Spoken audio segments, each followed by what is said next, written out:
জুলাইকে কখনোই বিতর্কিত করা যাবে না। আর যারা বিতর্কিত করার চেষ্টা করবেন আর জুলাই যোদ্ধা সাধবেন, আমরা কিন্তু তাদের পুরস্কার দেব না।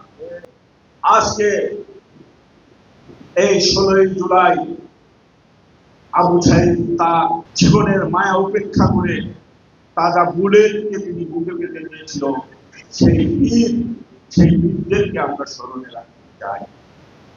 যারা দেশকে ভালোবাসছে, দেশের জন্য জীবন দিয়েছেন, সেই বীরদের আমরা সম্মান জানাতে চাই, সেই পরিবারগুলোর পাশে আমরা থাকতে চাই।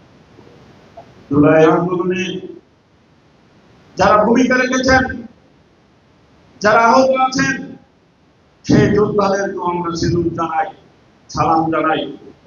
তারা তাদের রাজপথে রক্ত ঝরিয়েছেন। পাশাপাশি কোন নেতা আছেন যাদের মুখের ভাষায়, যাদের বক্তব্যে এই জুলাইকে প্রশ্নবিদ্ধ করছে। আমি আজকের এই আবু সাইদের রক্তের প্রতি শ্রদ্ধা জানিয়ে বলতে চাই,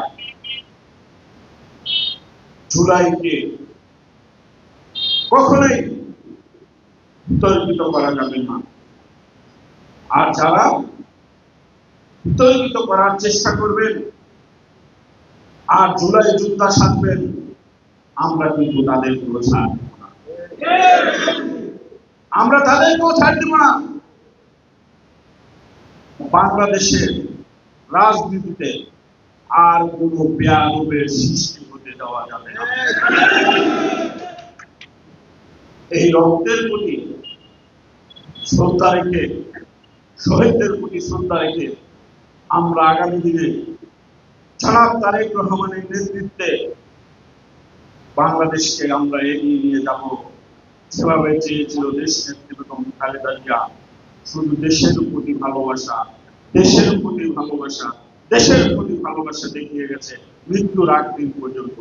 আমরা সেই নেত্রীর প্রতি শ্রদ্ধা রেখে আমরা জনাব তারেক রহমানের পাশে থেকে আমরা বাংলাদেশকে এগিয়ে নিয়ে যাব এবং নির্যাতিত পরিবারের হাসি ফুটাবো। এই আশায়, প্রত্যাশায় আজকে বিদায় দিচ্ছি। সকলকে